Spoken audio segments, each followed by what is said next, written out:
It's great to see so many people enjoying the racing weekend here and in different ways. Some people are camping out, and look who I've found over here, the great Phil Brock. Wonderful to catch up with you, mate. Hey, isn't it great? This is good. What are you doing here? Well, I'm at the first ever race meeting at Tail and Bend. Where else would you be? Exactly. Oh, what a ripper place. And you've had a chance to actually drive around the perimeter of the track and take it in a bit too. What do you think? Well, I think it's the only track, isn't it? Like a 7-point-something lap. You can drive the whole way around and all these different vantage spots. It's absolutely brilliant. Yeah, I love it. Yeah. No, it's good. What about the weather occasionally, Greg? It's the sandstorms have been interesting. Oh, no, a bit of a challenge for the drivers. Now, are you on this? Is this a family road trip? What are we doing here? Well, my mum and dad used to go to Bathurst when we used to race there back in the late 60s and early 70s, and always had the caravan with a cup of tea ready. So I'm sort of following on. So here we are, got an old van, mate. We're just sort of doing the odd road trip to race meetings around Australia. And do you do any reminiscing? Because Phil was a good race driver in his own right, of course. With Peter, you shared a car in '76, for example, in the Brock Tirana. Is there a bit of reminiscing along the way?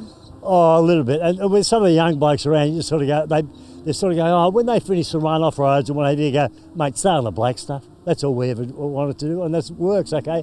And don't worry about these safety cars.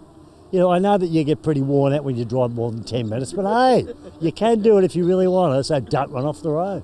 And you're lending your talents to the Aussie Driver Search Program too, aren't you? Tell us a bit about that. Oh, look,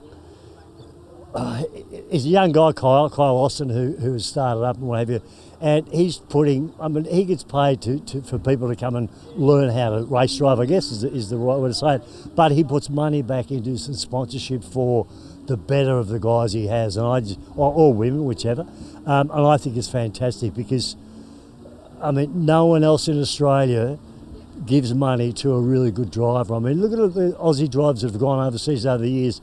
None of them have been sponsored by Australian companies. They've all been sponsored by their family.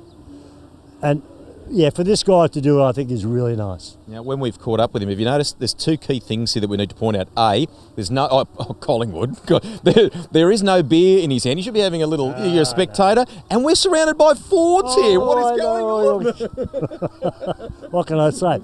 Well, no, I can't really answer. No, I won't. But I will talk about Collingwood. Oh. Well, we beat Adelaide last night. Now, come on, Collingwood have been rubbish for the last 4 or 5 years.